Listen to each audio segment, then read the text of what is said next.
نحمده ونستعينه ونستغفره ونعوذ بالله من شرور أنفسنا ومن سيئات أعمالنا من يهده الله فلا مضل له ومن يضلل فلا هادي له وأشهد أن لا إله إلا الله وحده لا شريك له وأشهد أن محمدا عبده ورسوله أما بعد قال الله تعالى في كتابه الكريم أعوذ بالله من الشيطان الرجيم يا أيها الذين آمنوا اتقوا الله حق تقاته ولا تموتن إلا وأنتم مسلمون وقال يا أيها الذين آمنوا كتب عليكم الصيام كما كتب على الذين من قبلكم لعلكم تتقون وقال رسول الله صلى الله عليه وسلم كل أمتي يدخلون الجنة إلا من أبى من أطاعني دخل الجنة ومن عصاني فقد أبى. Hadirin wa iman wal hadirat jamaah Masjid Al-Mu'min yang saya hormati, sidang salat Isya dan Qiyam Ramadan yang insyaallah dimuliakan Allah Subhanahu wa taala. Senantiasa kita memuji dan bersyukur kepada Allah Subhanahu wa taala atas limpahan rahmat, nikmat serta inayahnya kepada kita semua. Pada malam hari ini kembali kita dapat berkumpul, bertemu wajah bermuajah dalam kegiatan ibadah khususnya di bulan Ramadan pada tahun ini, tahun 1443 Hijriah. Baik melaksanakan ibadah yang senantiasa kita tunaikan dalam keseharian kita sampai saat ini, maupun ibadah yang khusus terkait dengan ibadah Ramadan, baik menunaikan ibadah siang di siang harinya maupun melaksanakan ibadah sholat Qiyam Ramadan pada malam harinya. Dan insyaallah pada malam ini kita akan lanjutkan kembali pelaksanaan ibadah itu untuk meraih keberkahan yang disediakan Allah Subhanahu wa taala dalam bulan Ramadan, bulan yang agung, bulan yang istimewa, bulan yang diberkahi oleh Allah Subhanahu wa taala. Bagaimana Bapak dan Ibu yang saya hormati, ini merupakan pertemuan dengan bulan Ramadan yang kesekian kalinya dengan kita semua. Maka tentu kita berharap bahwa kesempatan emas ini memberikan karya nyata yang terbaik yang dihadirkan oleh kita semua, sehingga bulan Ramadan pada tahun ini jikalau menjadi bulan Ramadan yang terakhir, maka berarti bulan Ramadan ini bulan Ramadan yang terbaik bagi kita. Kita berharap bahwa itu kita raih, tapi tentu meraih itu butuh perjuangan. Apalagi kalau kita merujuk kepada apa yang difirmankan Allah Subhanahu wa taala tentang bagaimana Allah Subhanahu wa taala mensyariatkan ibadah siang Ramadan. Bahkan ibadah siang pada umumnya, yang dengan ibadah siang tersebut Allah Subhanahu wa taala mendidik, membina orang-orang yang beriman agar senantiasa meningkatkan kualitas kepribadiannya di hadapan Allah Subhanahu wa taala, yakni derajat yang paling tinggi di sisinya, yakni derajat orang yang bertakwa. Dan begitu jelas dalam Al-Qur'anul Karim, surah Al-Baqarah ayat 183, Allah Subhanahu wa taala mengingatkan kepada kita semua tentang tujuan dari ibadah siang itu. A'udzu billahi minasyaitonir rajim. Ya ayyuhalladzina amanu kutiba 'alaikumus syiyam kama kutiba 'alal ladzina min qablikum la'allakum tattaqun. Wahai orang-orang yang beriman, telah difardukan, telah ditetapkan atas kalian ibadah siam, ibadah puasa, sebagaimana telah difardukan kepada orang-orang sebelum kalian, agar kalian bertakwa. Begitu sangat jelas dan tegas Allah menyebutkan, menggandengkan ibadah siam dengan takwa. Padahal kita tahu takwa itu merupakan tujuan dari semua ibadah yang diperintahkan Allah Subhanahu wa taala. Merujuk kepada Al-Qur'an surah Al-Baqarah ayat 21. Allah Subhanahu wa taala berfirman, "A'udzubillahi minasyaitonir rajim. Ya ayyuhan nasu ubudu rabbakumul ladzi khalaqakum wal ladzina min qablikum la'allakum tattaqun." Kata Allah, wahai manusia, beribadahlah kalian kepada Rabb kalian, sembahlah Rabb kalian yang telah menciptakan kalian dan telah menciptakan orang-orang sebelum kalian, yang dengan beribadah menyembah kepadanya agar kalian bertakwa. Di ayat yang tadi Allah menyebutkan tentang di antara ibadah, yakni ibadah siam, ibadah puasa. Lalu disebutkan tujuannya adalah agar kalian bertakwa dengan ibadah siam, dengan ibadah puasa itu. Sedangkan pada ayat yang kedua surah Al-Baqarah itu ayat 21, Allah menegaskan tentang ibadah secara keseluruhan. Tidak menyebut satu bagian dari ibadah, tapi semua ibadah yang diperintahkan Allah Subhanahu wa taala kepada kita. Manakala kita melaksanakannya, maka kalian menjadi orang yang bertakwa. Ini memberikan pelajaran kepada kita, berarti ibadah saum, ibadah puasa itu memiliki keistimewaan tersendiri. Sampai-sampai tujuan takwa yang merupakan tujuan ibadah seluruhnya, itu justru ibadah saum dikeluarkan seolah-olah dari kata ibadah. Lalu kemudian siapa yang menunaikan ibadah siam itu, tujuannya tujuan ibadah secara keseluruhan. Bagaimana rahimahumullah? Berarti kalau begitu ada rahasia yang luar biasa yang harus kita singkap, yang harus kita ketahui. Kenapa demikian? Sebab tujuan tersebut ternyata tidak mudah untuk bisa didapatkan, karena ada tahapan yang harus kita lewati untuk mencapai kepada takwa. Maka ada tahapan yang harus dilewati dari ibadah siam yang kita tunaikan. Jadi jangankan ibadah secara keseluruhan yang diajarkan Allah kepada kita, yang diperintahkan Allah kepada kita, melaksanakan ibadah puasa, ibadah saum saja, itu membutuhkan tahapan untuk mencapai kepada tujuan yang disebut dengan takwa. Lalu kita bertanya, apa tahapannya supaya dengan ibadah siam itu maka kita bisa mendapatkan takwa? Tahapannya oleh Allah Subhanahu wa taala disampaikan. Kalau tadi ayat 183, pada ayat 184-nya Allah menyebutkan tahapan itu.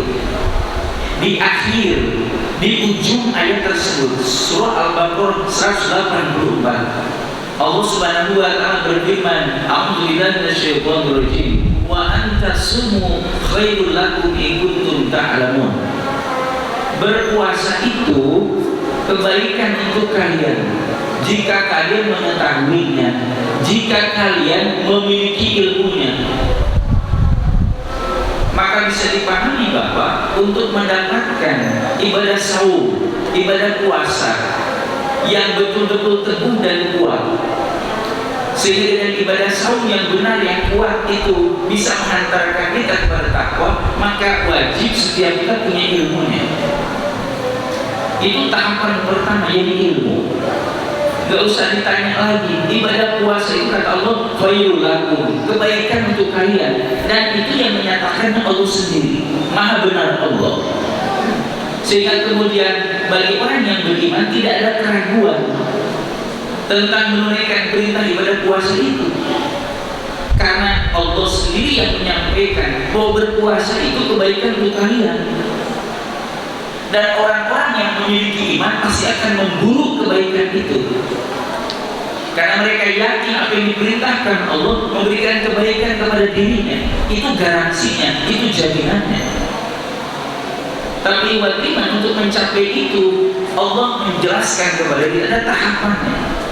Yang pertama adalah ilmu. Setiap kita harus memiliki pengetahuan tentang ibadah siam itu. Dari A sampai Z, dari alif sampai ya. Tidak boleh ada yang tertinggal tentang pengetahuan ibadah Ramadan itu. Apalagi bagaimana dari Allah.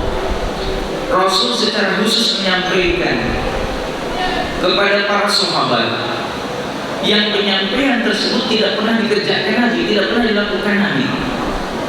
Padahal bulan Ramadan itu sudah ada. Sebelum disyariatkan ibadah puasa Ramadan, bulan Ramadannya sudah ada.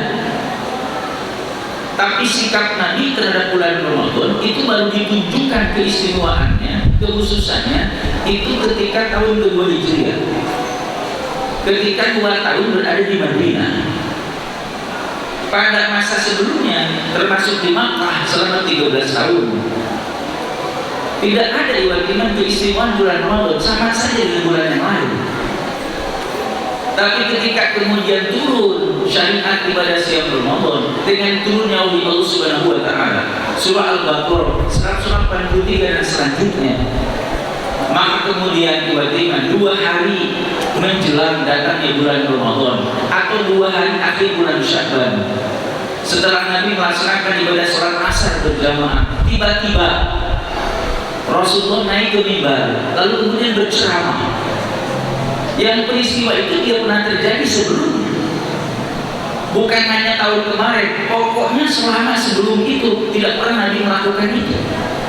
Tiba-tiba Nabi naik mimbar lalu kemudian berceramah di depan para sahabat. Buah kata Rasul, ayyuhan nas, wahai manusia, qad adzallakum syahrul Ramadan, syahrun azim, syahrul mubarak. Kata Nabi telah melindungi kepada kalian yang bulan Ramadan. Kalian telah mendapatkan perlindungan dengan datangnya bulan Ramadan, bulan yang agung, bulan yang diberkahi. Baru pada saat itu tiba-tiba bulan Ramadan dilabeli, diberikan predikat tiba-tiba sebagai bulan yang agung, bulan yang istimewa, bulan yang diberkahi. Sebelumnya tidak. Kemudian tiba-tiba kenapa bulan Ramadan disebut dengan bulan yang agung, bulan yang diberkahi? Rasul melanjutkan sabdanya. Kata Rasulullah, fihi lailatun khairun min alfi syahr. Pada bulan Ramadan itu ada 1 malam yang nilainya lebih baik daripada beribadah dan berjihad selama 1000 bulan. Bayangkan tiba-tiba 1 malam berbanding tiba-tiba dengan beribadah, berjihad selama 1000 bulan. Kata Rasulullah, dalam bulan Ramadan atas 1 malam yang nilainya lebih baik daripada beribadah dan berjihad selama 1000 bulan. Itu menjadi alasan pertama kenapa bulan Ramadan itu bulan yang agung, bulan yang istimewa, dan bulan yang diberkahi. Kemudian kata beliau, dilanjutkan sabdanya, qad ja'alallahu lakum, Allah telah menjadikan untuk kalian siam, ibadah siam yang fardhu, sesuatu yang fardu, sesuatu yang wajib. Lalu kemudian kata Rasulullah, wa ja'ala lakum qiyaman tatawuan, dan Allah menjadikan untuk kalian ibadah sholat malamnya sebagai ibadah yang sunnah. Bagaimana Allah? Kata Rasulullah bahwa bulan Ramadan itu menjadi istimewa. Kenapa? Karena pada bulan Ramadan itulah maka Allah Subhanahu wa taala hari ini sekarang mensyariatkan dengan kewajiban melakukan ibadah puasa Ramadan yang sebelumnya tidak ada. Dan kemudian Allah menjadikan ibadah sholat malamnya itu ibadah yang sunnah. Pertanyaan yang menarik di sini bagaimana adalah, bukankah ibadah puasa itu merupakan syariat orang sebelum kita. Sebagaimana ayat Al-Baqarah 183 bahwa ibadah puasa telah diwajibkan, difardukan, ditetapkan kepada orang-orang sebelum kalian. Bukankah ibadah puasa ini tidak asing?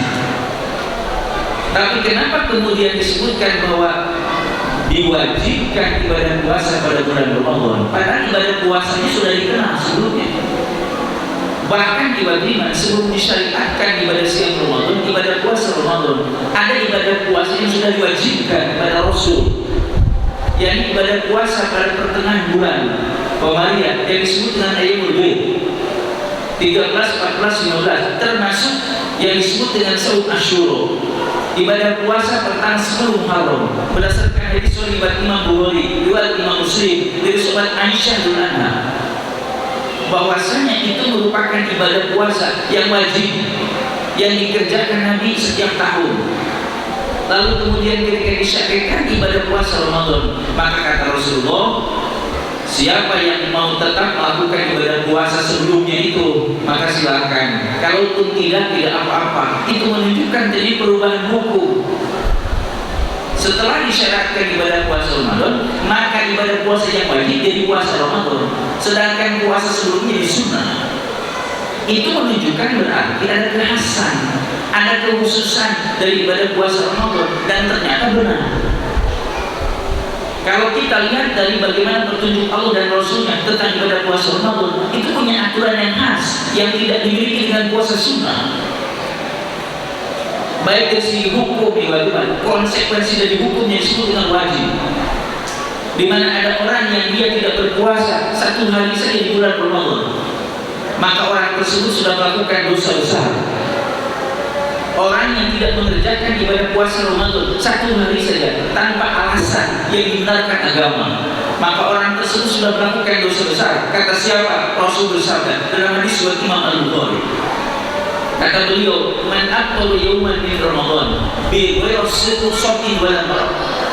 Siapa yang berbuka satu hari saja di bulan Ramadan tanpa ada alasan keringanan menurut agama atau karena udzur seperti sakit, pokoknya orang tersebut baik-baik saja, tapi kemudian dia berani meninggalkan satu hari saja melakukan ibadah puasa, dia berbuka satu hari di bulan Ramadan, lam yakdihi saudari kulli wa insoma, maka orang tersebut tidak bisa mengkodoknya, tidak bisa menggantinya dengan melakukan ibadah puasa satu tahun, meskipun dia ngotot melakukannya, tidak akan diterima oleh Allah Subhanahu wa Ta'ala.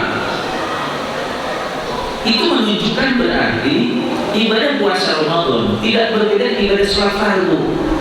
Dengan kefarduannya, maka itu menjadi pembuktian iman. Siapa yang kemudian dia tidak menjalankannya, berarti dia sudah memperlihatkan kerusakan imannya.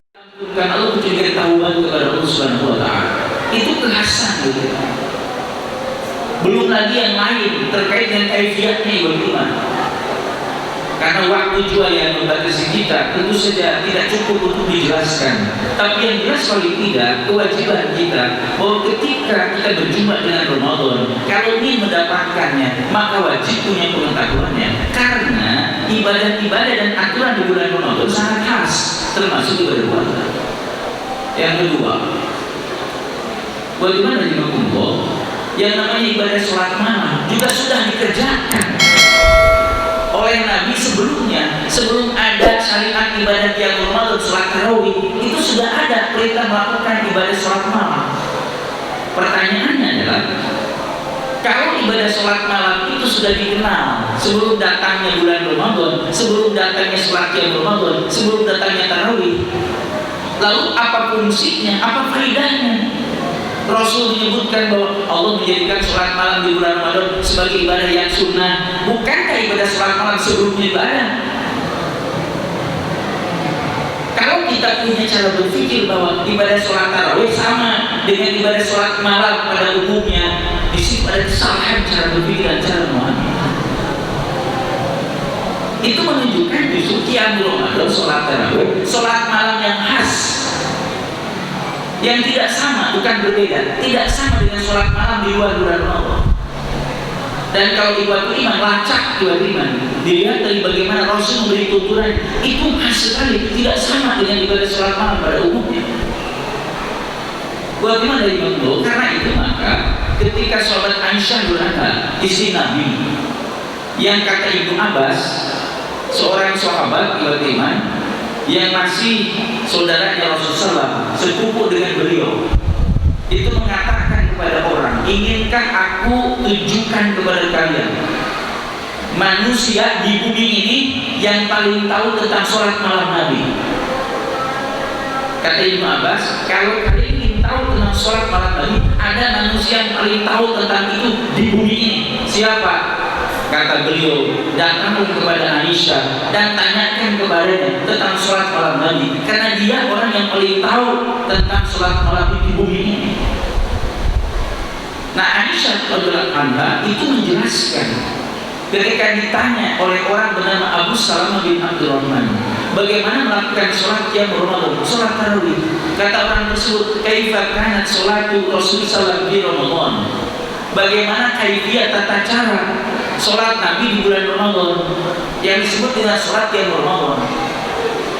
Apa jawaban Aisyah ibn? Kata Aisyah bahwa makana Rasulullah yazidu fi Ramadan wala fi ghairi ahdi asyhar rakaat. Rasulullah melakukan sholat malam baik di bulan Ramadan yang disebut sholat qiyamul Ramadan, atau di luar bulan Ramadan yang disebut sholat tahajud, qiyamul lail, sholat duha, sholat witir. Nabi melakukan sholat malam itu tidak lebih dari 11 rakaat. Adapun untuk sholat qiyamul Ramadan seperti yang ditanyakan, kata Aisyah, Rasul melakukannya yusoli arba'an, summa yusoli arba'an, summa yusoli salatan. Nabi melakukan 4 rakaat, kemudian 4 rakaat, kemudian 3 rakaat, 4 jumlahnya 11. Itu menunjukkan bahwa sholat tarawih itu adegannya khas, jumlahnya tidak lebih dari 11 dan tidak kurang dari 11. Dan caranya yang 11 itu, kata Aisyah, 4 rakaat salam, 4 rakaat salam, 3 rakaat salam.